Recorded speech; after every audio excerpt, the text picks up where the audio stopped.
Eh, Hola a todos, oye, qué gusto tenerlos aquí y poder contar. En realidad que me da mucho gusto estar aquí ahora, en este minuto, en este momento, es un momento importante para mí. Yo soy científico, vengo del estudio científico, soy músico también, entonces eh, eh, me he dedicado a estudiar la música mapuche. Hice un libro, que es el que le mostraba a Jimena, sobre música mapuche, eh, pero lo hago desde una perspectiva que es totalmente distinta a la que nos mostró eh, el Peñi Heriberto. Totalmente distinta. Yo soy absolutamente ignorante en lo que él hablaba, yo lo estaba maravillado. Y lo mío es otra cosa, es distinto, la ciencia es otra cosa. ¿Por qué digo esto? Porque yo creo que la Fundación Creciente lo que está haciendo es hacer un puente entre dos cosas que no tienen puente en este momento, que son el conocimiento científico y el conocimiento originario, podríamos llamarlo, que son dos tipos de conocimiento que son absolutamente igual en respeto, digamos, pero son distintos. Entonces lo que falta es que los científicos digan, sí, hay un conocimiento al cual yo no tengo acceso. Yo no soy mapuche. No puedo tener el acceso que tiene un mapuche que vivió conociendo la lengua. Yo no traté de aprender la lengua y soy pésimo para eso. No funcionaba. eh, entonces no soy mapuche. No puedo tener acceso al conocimiento de una persona que vive. Mucho menos te puedo tener acceso al conocimiento, lo que nos contaba el Peña acerca de cómo se hace un instrumento, las cosas que se hacen con las manos, ¿no? Y él decía una frase que la encuentro muy interesante. Dice, contaba cuando estaba aprendiendo, dice, mi primera trutruca la hice sin saber leer ni escribir. Y yo pensaba, es mejor que no se sepa leer y escribir para hacer algo así. No se saca nada con leer y escribir. Yo leyendo y escribiendo no voy a hacer una chuchuca. Puedo ver las instrucciones, ¿ya? Y tratar de hacerlo, y a lo mejor me va a salir, pero no, eso no tiene nada que ver con hacer una chuchuca cuando uno está en el medio y hay un conocimiento que tiene que ver con las plantas, dónde crecen las plantas, ese árbol, ¿ya? Ese conocimiento de ver esa cosa botada y saber que es una maravilla de árbol. Eso no se aprende en el libro, ¿ya? Entonces, son dos tipos de conocimiento. Y eso me gusta mucho poder estar aquí para presentar mi parte de mi aporte a esto. ¿Qué pasa con mi aporte? Yo me acerco a la música mapuche y cuando escribí el libro Música Mapuche yo tenía esta pregunta en la mente. ¿Existe la música mapuche? Hay mucha gente que dice que no existe. ¿Por qué? Porque todo lo que habló el Peña Heriberto no era lo que nosotros concebimos como música. Si nosotros vamos al conservatorio nos van a decir que la música es la altura del sonido, la melodía, la armonía, el contrapunto, la teoría, el ritmo, qué sé yo, ¿ya? Pero no nos van a decir todo lo que está alrededor de eso, lo que significa eso. El concepto música no se adapta a lo que es mapuche. Los mapuches, la lengua mapuche, hasta donde yo sé, no tienen palabra para traducir así música, ¿ya? Entonces, decir música mapuche ya es una cosa un poco rara. Y yo escribí este libro que se llamaba Música Mapuche, ¿por qué? Y ahí está la contradicción que tienen los científicos con la cultura más tradicional que compartimos todos, que no es la académica. Entonces, si yo le pongo música mapuche a ese libro, yo sé que todo el mundo va a saber de qué estoy hablando. Y eso me interesaba. Una persona que no sabía nada, que no tenía mayor instrucción, va a saber exactamente. Y eso me interesaba mucho. Entonces, ¿existe la música mapuche? A lo mejor la respuesta para muchas personas va a ser no, y yo la respeto, es una buena respuesta. Pero para mí existe la música mapuche en términos que podamos conversar acerca de un tema. Este es el libro que ya lo mostramos, Y voy a comenzar un poco con la historia. Esto es uno de los trabajos que yo hago, que es la arqueomusicología. ¿Qué es lo que es arqueomusicología? Es básicamente, para resumirlo, yo voy a un museo y encuentro este objeto de piedra y entonces mi pregunta es, ¿qué es esto? ¿Cómo lo interpreto? Y esa es la arqueomusicología, que se basa primero en el estudio del objeto, ver, en este caso yo lo miro, digo es una flauta, comienzo a soplarlo y me suena, ya, es una flauta. Hay que comenzar a interrogar el objeto para que el objeto le diga qué es lo que es. ¿Y por qué es eso? Eso es súper interesante. Cuando se hace un instrumento musical, el constructor del instrumento musical está poniendo en el instrumento una señal que cualquiera puede leer. Por ejemplo, en la chuchuca, cualquiera persona que se encuentre con una chuchuca va a pensar, ah, esta es una trompeta. Y trompetas hay en todas partes del mundo. Las personas se lo va a acercar a los labios y va a sonar como trompeta. Y esa persona, sin tener idea, que es lo que me pasa a mí con los instrumentos arqueológicos, me encuentro algo, esto es algo absolutamente inédito, que no hay en ninguna parte un instrumento igual a esto. O sea, no puedo decir, ah, esto se parece a. Este es un instrumento muy raro que está en el Museo de Concepción, si no me equivoco, que tiene forma como cinturadas de piedra, de este porte, pesado, y con 5 hoyitos aquí, 5 hoyitos al otro lado.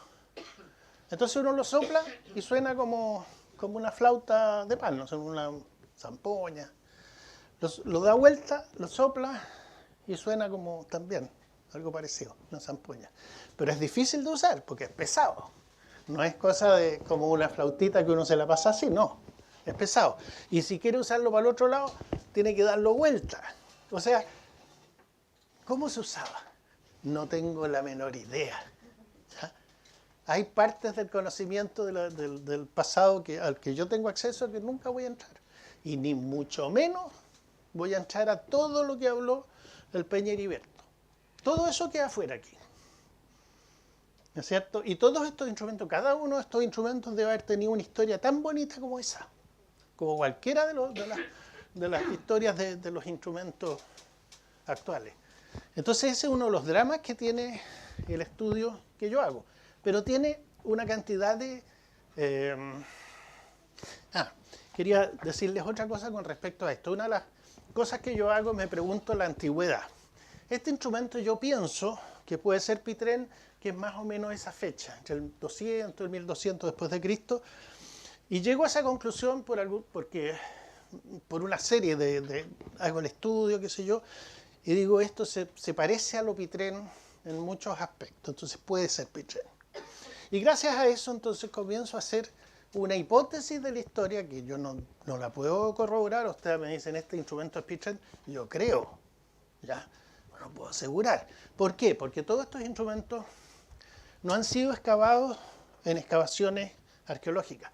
Cuando se excava un instrumento así, en una excavación arqueológica, lo que hacen los arqueólogos es que sacan una cantidad enorme de información en que pueden saber la fecha, pueden saber ciertas circunstancias acerca de la persona que está ahí, van a sacar un montón de datos que son datos acerca de la composición, etc. Y con todo eso, entonces se puede saber, se puede reconstruir el momento en que hubo ahí un entierro, con una cultura que lo representó de alguna manera. En este caso, son objetos solos. Tal objeto, ¿y de dónde viene? Mira, no sé. Muchas veces en los museos pasa eso. Más o menos se sabe que es de esta zona. Entonces, hay una ausencia de datos. Es como si a mí me llegara una cosa así del planeta Marte y me dijeran, ¿qué es lo que es esto? Interprétalo. Un poco ese es el trabajo. Entonces, yo también, en este caso, un caso parecido, tengo esta flauta, que es una flautita así, de este porte, muy bonita, de piedra, lisa, que también es una flautita como zampoña, así tiene 4 tubos. Lo miro los dibujos, y los dibujos se parecen mucho a la fase del Vergel mapuche, que es una fase posterior a Pitrén, que va entre, no recuerdo exactamente, pero entre 600, 700, por ahí, después de Cristo. Y saco esa conclusión por los dibujos. Pero resulta que podía haber una persona que el año pasado estaba haciendo estos dibujos, ¿no es cierto? O sea, ¿quién se lo impide? Y además que es un dibujo re bonito y simple, ya a cualquiera se le puede ocurrir. Entonces, esa es cómo voy avanzando, con hipótesis que son súper como vagas, así que no pondría mi mano al fuego a eso. Y los datos, y esto es súper importante, los datos que tenemos son súper pocos, y además hay una cosa que yo la encuentro importantísima en el conocimiento en general de todos los pueblos indígenas de América. Todos ellos fueron, el conocimiento que se tiene de ellos es a través de la guerra de invasión que hizo España en estas tierras. Venían soldados en guerra a matar, y esos soldados relataban lo que sabemos de esos pueblos. Pero resulta que los pueblos no son guerra. Imagínense que nosotros, los que estamos aquí, nos acabáramos y lo único que se sabe es los militares que estaban en guerra en nuestro tiempo. ¿Qué tiene eso que ver con nosotros? ¿Ya? No tiene nada que ver. Bueno, en música esa distancia es total. Imagínense ustedes, están en guerra con el pueblo del lado, con los argentinos, por ejemplo. ¿Qué conoceríamos de música? Las bandas de guerra, nada más. Pero los argentinos son harto más que bandas de guerra, ¿no es cierto? Eso es lo que pasa con la historia nuestra. Lo que nosotros conocemos es como esa relación. Es como si nosotros dijéramos los argentinos son bandas de guerra. Ese es nuestro nivel de desinformación. ¿Por qué? Porque para haber conocido la música del pueblo mapuche habría que ser amigo de los pueblos mapuches y haber entrado a sus casas y tener fiestas con ellos y convivir. Y ahí entonces se comienza a conocer la música. Entonces no conocieron la música en general. El 99% de los que vinieron con la invasión y sus sucesores, los criollos también, no conocieron la música mapuche. Entonces,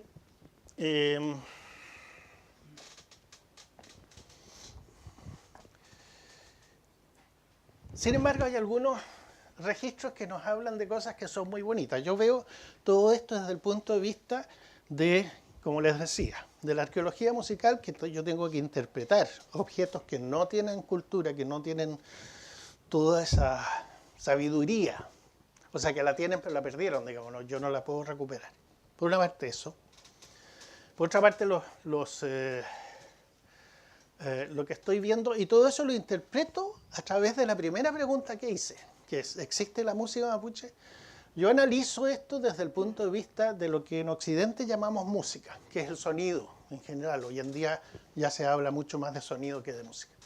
El sonido, su interpretación cultural, sus características, y hay ciertas cosas que en la música mapuche que a mí me parecen formidables desde ese punto de vista, así como que me parecen estéticamente preciosos, me parecen un logro cultural, refinado, etc. Hay cosas muy bonitas. Por ejemplo, en este grabado de 1820, creo, de Claudio Gay, aquí hay una escena de un funeral, y en esa escena están representados un grupo de mujeres que están cantando. Y aquí, en este sector, se ve que hay tres trompetas muy largas, que son trompetas hechas de hojas enrolladas, no con cacho de buey, sino que con esta hoja que el Peñi también lo nombraba, ¿no es cierto? Ñocha, sí, ¿no es cierto? Entonces, son tres de esas que están probablemente tocando una detrás de otra para que no se corte nunca, ¿ya?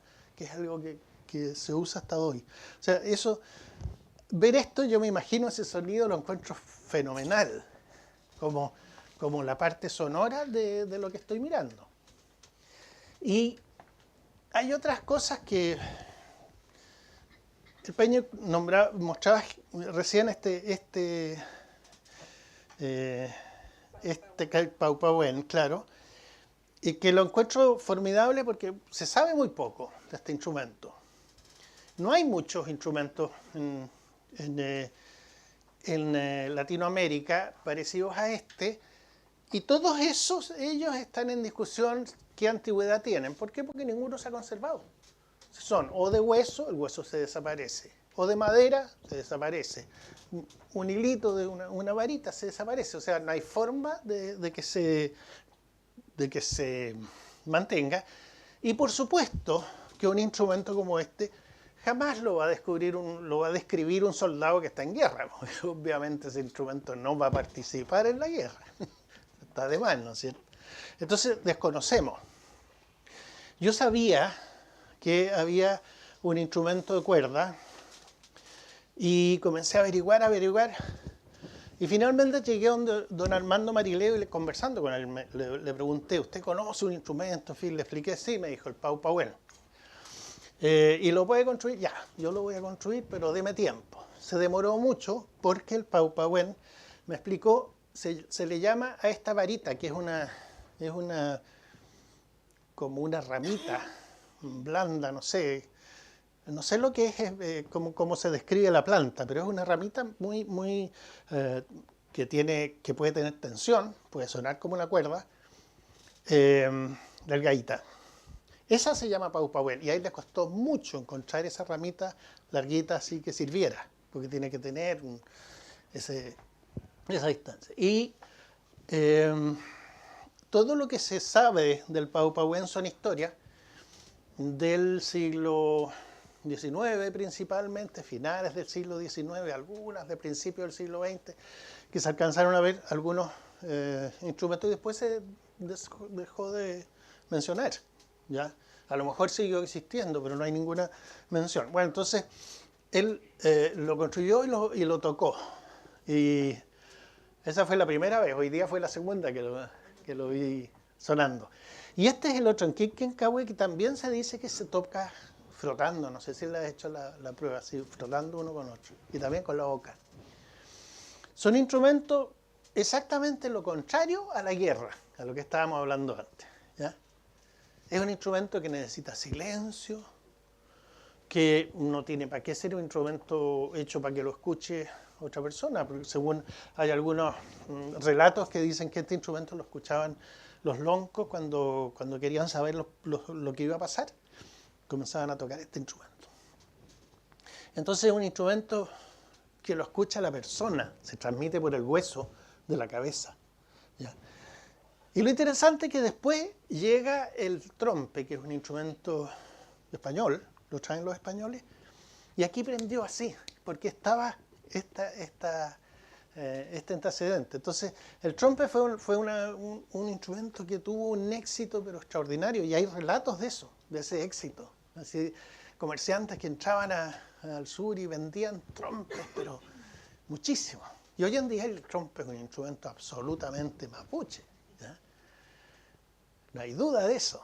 Entonces, esas de las cosas maravillosas que pasan culturalmente. Y bueno, un aspecto bien notable que hay en toda la historia cultural mapuche es la originalidad que tiene, la fuerza que tiene. Una de las cosas que a mí me llamaba la atención cuando miraba estos objetos es la potencia, o sea, plásticamente, así como una escultura que, pucha, este rostro es un rostro potente, ¿no? Que me habla de muchas cosas, me puedo imaginar muchas cosas. Es un objeto de piedra, más o menos de este tamaño, que está en el Museo de Angol, si no me equivoco, una piedra amarilla, y tiene unos hoyitos arriba. Y este otro es un objeto más o menos de este porte, de una piedra medio verde, muy bonita, que está en el Museo Precolombino. Liso, así es precioso como objeto. O sea, obviamente que uno está ante objetos que pertenecieron a personas importantes y que fueron probablemente muy guardados, muy queridos, muy importantes dentro de su momento, ¿no? Y todos distintos y con formas muy distintas. Este es chiquitito, es como de este porte.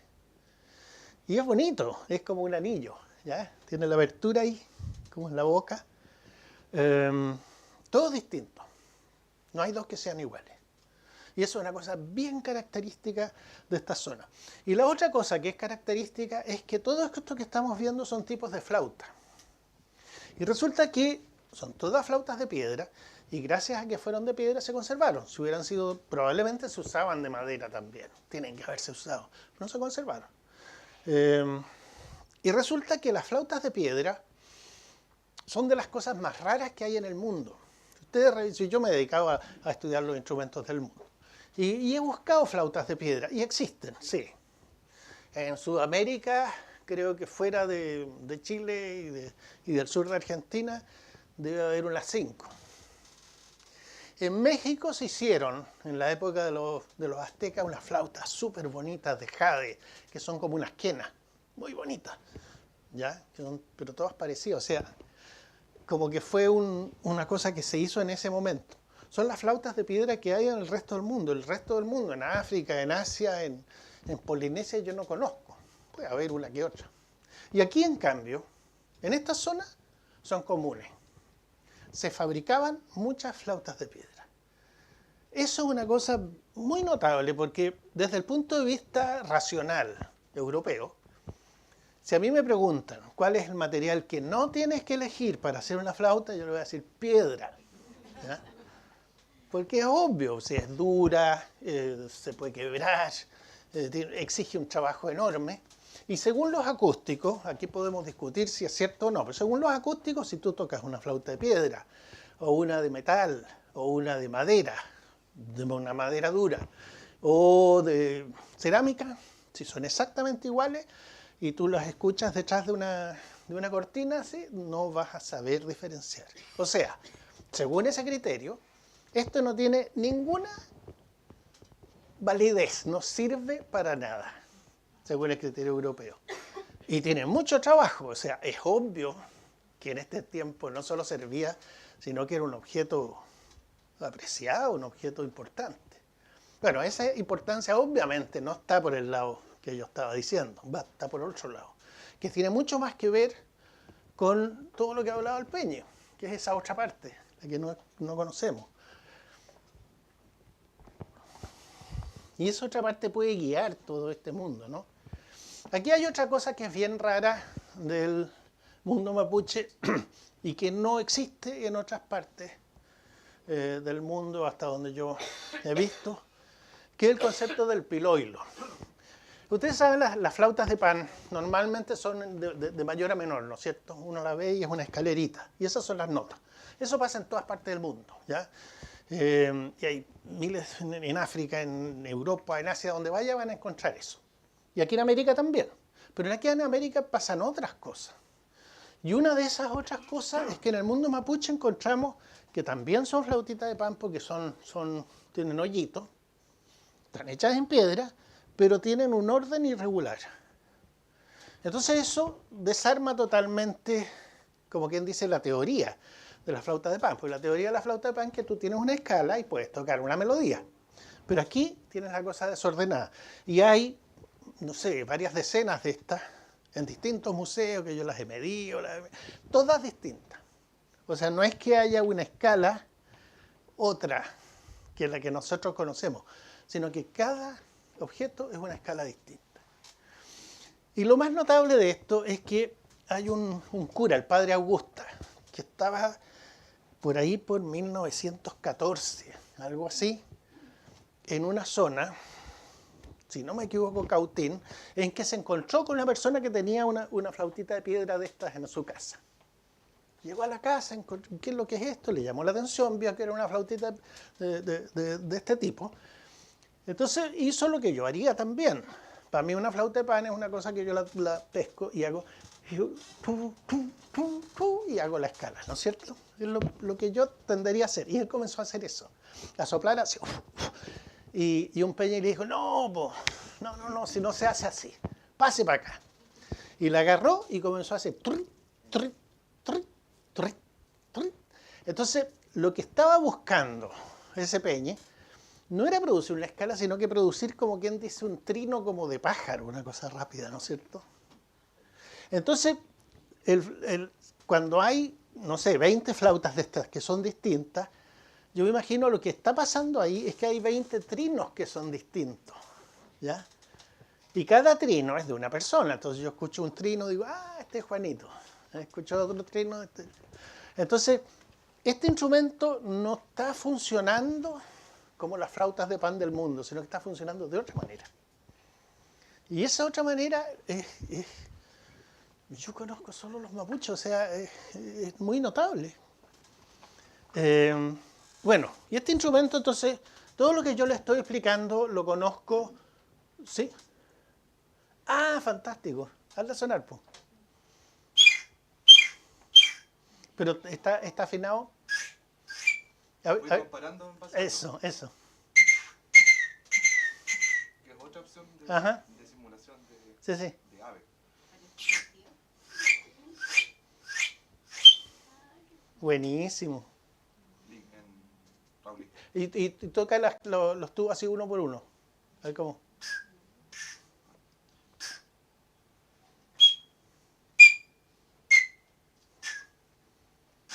Ah, no, estáis haciendo trampa. Está así. No vale el ejemplo. No, pero fue en base a eso. Ya. Esa investigación. Ya. Buenísima. Bueno, lo que estaba contando yo, que todo lo que yo les he explicado es teoría basada o en la arqueología o en estos relatos de 1914, qué sé yo, cosas antiguas. Entonces yo decía, y cada vez que explicaba esto, decía, este es un instrumento arqueológico que desapareció. Y resulta que teníamos un conversatorio en que íbamos a hablar del piloilo. Y necesitábamos a alguien que hablara del piloilo. Entonces comencé a averiguar. Y con un peñi que venía aquí a los seminarios, hice un contacto. Oye, ¿conoces a alguien? Mira, sí, por aquí. Y de repente llegué donde un peñi, José Huircaleo, que vive por ahí por Neuquén, Argentina. Le digo, sí, yo construyo piloilos porque mi tío me enseñó. Chúngale. Así que lo invitamos al conversatorio y nos contó una historia preciosa. El piloilo, el tío lo tenía en un lugar donde tenían veranada de animales más o menos alto y ellos vivían acá abajo. Entonces subían en la mañana, llegaban arriba, había un arroyito pasado. Y ahí, colgando de un hilito, estaba el piloilo, mojadito. Lo sacaba, lo comenzaba a tocar y lo que le explicaba el tío es que al tocarlo, lo que él estaba haciendo era llamar al ñen del lugar y decirle, aquí estoy, ¿ya? Conversemos. Aquí, ya, llegué a tu sitio, te estoy saludando, y de ahí para adelante comenzaba a conversar con él, ¿ya? Y ese es un ejemplo típico, lo que me contaba Tobel, es un ejemplo típico de una cosa que yo decía, no, si este es un instrumento extinguido, no existe. Hasta que uno llega al conocimiento, ¿no? Que está vivo. Pero cuesta eso y cuesta que se comunique eso. Bueno, este es el otro caso que hablábamos recién, el ñolquín, que es también un caso único. Yo decía que existen unos instrumentos, unas trompetitas sopladas en otras partes, pero son como llamados de animales, son unas cosas cortitas así, de hueso que se han encontrado en la arqueología de Europa. Pero son, por ejemplo, para llamar, no sé, silbato de caza, que son una cosita aguda, ¿no? Pero no es una trompeta como esto. Y resulta que cuando estaba mirando recién las callitas estas, pensé que es obvio, o sea, es que, claro, si yo hubiera sido mapuche también habría inventado esto. ¿Por qué? Porque no existe ninguna planta que sea hueca así entera. O sea, en ese sentido, la planta ñolquín es perfecta, pero tiene el defecto que es muy delgadita. Entonces, como trompeta no funciona. ¿Cómo funciona? Aspirando. O sea, es como una solución, ¿no es cierto?, a una cosa que la naturaleza te entrega una trompeta que es perfecta, pero es chiquitita. ¿Cómo la solucionamos? Al revés que los cristianos. Aspirando.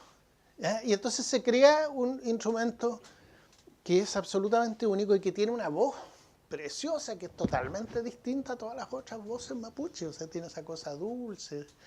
Claro, es más apagadito, pero tiene ese cantito, ¿no es cierto?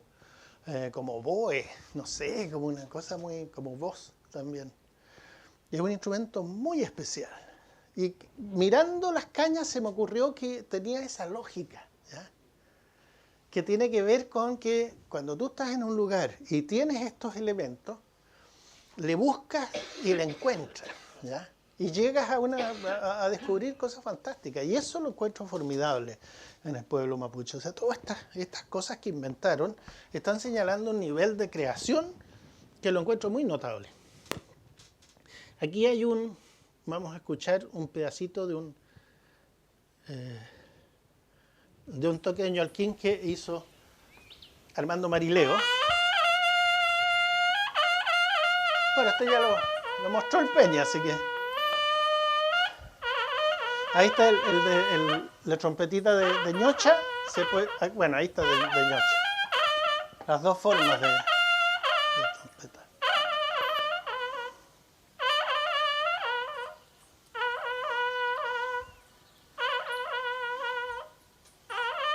Ahí está don Armando.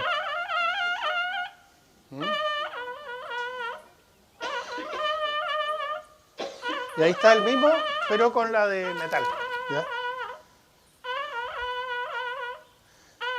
Y no recuerdo el nombre de él, es más antigua esta foto. Y no la saqué yo, la sacó Ernesto González hace años. Pero eso, el ñolquín representa una forma también de manejar el sonido muy especial y que coloca al pueblo mapuche en un ámbito especial desde la perspectiva mía, que es la perspectiva del músico, del investigador. Me encuentro muy notable.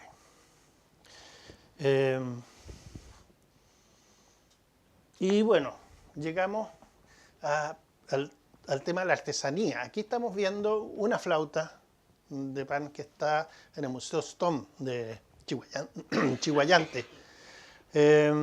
Y miren la finura, o sea, es una flauta como de basalto, así negra, muy bonita la piedra, muy, muy lisa, con una forma extraordinaria, además muy cómoda, ¿ya? Esas cosas que tú las tomas y como que te toman a ti, no sé, hay una cosa así que uno la siente, ¿ya? Muy bien hechita y con un sonido muy lindo. Y de estos instrumentos hay muchos en los museos, entonces uno se da cuenta que había una calidad de vida y había una cultura en que había personas que tenían la posibilidad de hacer estas maravillas. Esto no está hecho para que suene así de maravilloso. Sonaría igual si fuera tosco. Pero la persona lo hizo con un cariño y en una piedra muy dura. Bueno, aquí hay otro ejemplo de chuchuca. Esta es una chuchuca como de 8 metros. Que también la sacó Ernesto González en Cachín. Y es una chuchuca que, a diferencia de las que están allá atrás, esta se toca traversa. Son más raras que las chuchucas tradicionales, pero las hay en la zona mapuche. Se toca está el tubo aquí, y en vez de estar en la punta, la embocadura, y yo la pongo aquí, está el tubo aquí y tiene un sacao aquí. Entonces yo me coloco como la caña aquí, ¿no es cierto? Y entonces queda traversa, queda para el lado. El sonido es prácticamente igual, porque los labios hay que tocar con el lado del labio, pero la chuchuca también se toca con el lado, entonces no hay tanta diferencia. Y bueno, esta es muy grave y tiene un sonido así profundo. Es muy notable. Y el construir estas chuchucas es una cosa que se dio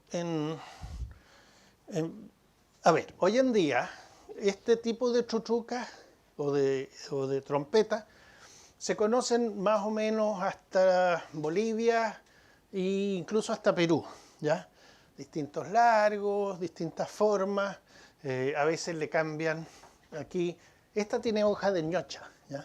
Tiene la trompeta de ñocha, pero normalmente tiene buey, otras veces más al norte tienen calabaza, otras veces le hacen un canasto, otras veces la cola del buey la forman así y la ponen, entonces queda una trompeta así, es la parte del rabo del buey, ¿ya?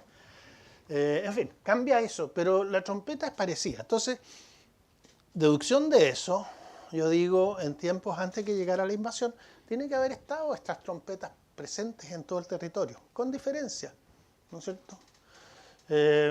Así que lo más probable es que esta trompeta no solo estuviera aquí en los mapuches, sino que en toda la zona, ¿ya? Y esta trompeta te permite esos cantos graves, que además son muy marcadores, porque tienen las notas de las trompetas, son las notas de su escala, ¿ya? Es muy fuerte el sonido de la trompeta, la melodía de la trompeta, ¿ya? Tiene la trifonía y tiene una cosa potente, que son las notas primeras de la escala de un acorde mayor, lo que se llama un acorde mayor, que son como las notas más fundantes, digamos, del sonido, por decirlo de alguna manera. En eso se basan las melodías. Entonces tienen el hecho de que hayan todas estas trompetas en esta zona, nos da la idea de que aquí había una base muy sólida de música basada en esa sonoridad, en esa música, en esas melodías. Y de eso no se ha conservado nada, porque las melodías es lo primero que se pierde en el tiempo. Las melodías uno tiene que estar ahí para escucharlas. O sea, esa misma chochuca, yo le digo a 10 de ustedes que toquen y van a tocar distinto, ¿no es cierto? Es imposible que toquen lo mismo. Y entonces, saber qué se tocaba eso en tiempos prehispánicos es imposible. ¿Ya? Lo perdimos. Y tampoco quedaron registros por lo mismo que decía antes. O sea, la gente que vino aquí en el primer tiempo, o los criollos que quedaron después, y después del siglo XIX, no estaban describiendo música de este tipo, no les interesaba. Yo encontraba que esto era música de indios, que no valía la pena. Bueno, y aquí paso a un tema que en realidad es el mismo tema que habló el Peñi, que es lo que yo llamo la ecología musical. ¿A qué me refiero con esto? Básicamente lo siguiente. Hay una diferencia básica entre las culturas amerindias y las culturas eurocéntricas.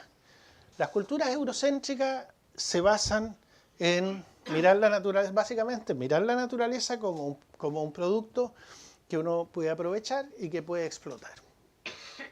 Y las culturas amerindias miran la naturaleza como parte de nuestro mundo, en que lo importante de la cultura es mantener el equilibrio en todo ese mundo, que nos incluye a nosotros con el resto de la naturaleza. Esa es como la base. Y eso se representa en todo, y en los instrumentos musicales de todas maneras. Y la representación de eso en el mundo mapuche es muy fuerte, sobre todo con el cultrún, el tema del dibujo, que ya lo mencionó el Peñi. Y esa es una de las cosas maravillosas que cuando yo comencé a... ¿Por qué se me pasa esto? No, pues... Ahí, tranquilito. ¿Ves? Oh. Ya. Bueno, eso era todo. No, lo que les quería contar de los diseños mapuche es que esos diseños, cuando yo comencé a encontrarme con esos diseños, lo encontré pero increíble. Desde el punto de vista de lo que yo veía, o sea, una cosa plástica, ¿no es cierto? El dibujo... yo sabía que un dibujo estaba cargado de poder, no era solo un dibujo, pero el dibujo mismo es de una potencia, de una presencia enorme. Y todos los dibujos distintos. Todos los dibujos distintos. Yo miraba cultrunes en museo, iba a un museo y dibujaba, le ponía rojo, azul, los colores. Después el siguiente, otro dibujo, nada que ver. Y el siguiente, otro. Y otro. Y otro. Y después entonces, comencé a saber que la machi, como decía el Peñi, sueña. Y ese sueño tiene que ver también con la machi que la formó a ella. O sea, hay cultrunes que se reconocen, el cultrún de la maestra y de los discípulos, por ejemplo, en fin. Pero es una creación continua que tiene que ver con la función del cultrún, pero es una expresión plástica, que se sale de todo lo musical que hemos hablado que yo he hablado en realidad, perdón, que yo he hablado, pero que está absolutamente ligado, porque es una misma expresión. Eso les quería mostrar con esas que se pasaron rapidito. Y ahora les voy a mostrar un video de un camerico que hay hacia el lado argentino.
Bueno, lo voy a dejar hasta aquí, porque en realidad le quería mostrar esto por varias cosas. En primer lugar, esto está filmado en Argentina, aquí en la Patagonia al frente, y fue hecho por Claudio Mercado hace algunos años, y muestra una tradición que también es mapuche, con un poco de diferencia, porque ahí el paisaje y la gente es distinta, y entonces lo que vimos fue esta gran ceremonia, es un guillatún, en que están los caballos haciendo la ¿no es cierto? Después se van y hay todo el tiempo hay sonidos. Entonces, si nosotros piensamos todo eso que estaba pasando, si vuelvo yo como científico, vuelvo a la primera pregunta, ¿es música esto? Obviamente que no es música.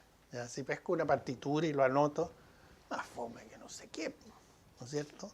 Además, en la partitura pondría 3 cosas y dejaría fuera 450, que es lo más importante.